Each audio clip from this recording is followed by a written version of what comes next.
ബഹറിലുള്ളവരുടെ residence certificate അഥവാ visa എങ്ങനെ download ചെയ്യാമെന്നാണ് ഇന്നത്തെ വീഡിയോയിൽ കാണിക്കുന്നത്. പാസ്പോർട്ടിൽ ഇപ്പോൾ വിസ സ്റ്റാമ്പ് ചെയ്യാത്തതുകൊണ്ട് എയർപോർട്ടുകളിൽ ഈ ഒരു സർട്ടിഫിക്കറ്റ് ആവശ്യപ്പെടാറുണ്ട്.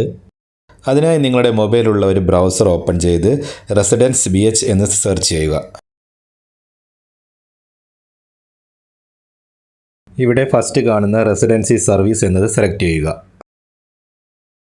നെക്സ്റ്റ് പേജിൽ താഴോട്ട് സ്ക്രോൾ ചെയ്യുമ്പോൾ മാനേജ് റിക്വസ്റ്റ് ആൻഡ് റെസിഡൻസീസ് എന്ന ഓപ്ഷൻ കാണാം. അത് സെലക്ട് ചെയ്യുക.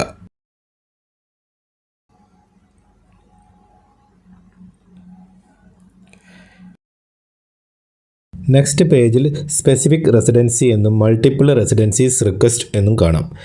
ഇതിൽ സ്പെസിഫിക് റെസിഡൻസി എന്നത് സെലക്ട് ചെയ്യുക. അപ്പോൾ അതിന് താഴെയായി ബഹ്റിനി പേഴ്സണൽ നമ്പർ എന്നും പാസ്പോർട്ട് ഡീറ്റെയിൽ എന്നും രണ്ട് ഓപ്ഷൻ കാണാം. ഇതിൽ ഏത് ഓപ്ഷൻ വേണമെങ്കിലും നിങ്ങൾക്ക് സെലക്ട് ചെയ്യാവുന്നതാണ്. ഇതിൽ ബഹ്റിനി പേഴ്സണൽ നമ്പർ ആണ് സെലക്ട് ചെയ്യുന്നതെങ്കിൽ പാസ്പോർട്ട് നമ്പറും പേഴ്സണൽ നമ്പറുമാണ് ഇവിടെ എൻ്റർ ചെയ്യേണ്ടത്. പേഴ്സണൽ നമ്പർ എന്ന് പറയുന്നത് CPR നമ്പറാണ്. പാസ്പോർട്ട് ഡീറ്റെയിൽ ആണ് നിങ്ങൾ സെലക്ട് ചെയ്യുന്നതെങ്കിൽ പാസ്പോർട്ട് നമ്പറും ഡേറ്റ് ഓഫ് ബർത്തും നാഷണാലിറ്റിയുമാണ് കൊടുക്കേണ്ടത്.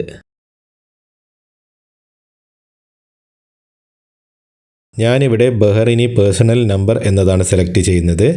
അതിനായി ആദ്യം പാസ്പോർട്ട് നമ്പർ എൻ്റർ ചെയ്യുക. താഴെയായി നിങ്ങളുടെ CPR നമ്പർ എൻ്റർ ചെയ്ത് സെർച്ച് എന്നതിൽ ക്ലിക്ക് ചെയ്യുക.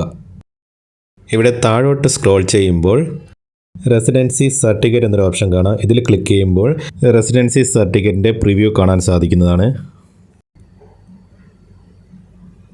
ഇത് ഡൗൺലോഡ് ചെയ്യണമെങ്കിൽ ഒന്ന് ബാക്ക് പോയ ശേഷം താഴെയായി ഡൗൺലോഡ് എന്നൊരു ഓപ്ഷൻ കാണാം. ഇതിൽ ക്ലിക്ക് ചെയ്തുകൊണ്ട് നിങ്ങൾക്ക് ഡൗൺലോഡ് ചെയ്യാവുന്നതാണ്. എയർപോർട്ടുകളിൽ മൊബൈലിലോ ഫോട്ടോ കോപ്പിയോ കാണിക്കാവുന്നതാണ്. ഇതുപോലുള്ള കൂടുതൽ വീഡിയോ ലഭിക്കുന്നതിനായി ചാനൽ സബ്സ്ക്രൈബ് ചെയ്യുക. അടുത്തൊരു വീഡിയോയുമായി വീണ്ടും കാണാം.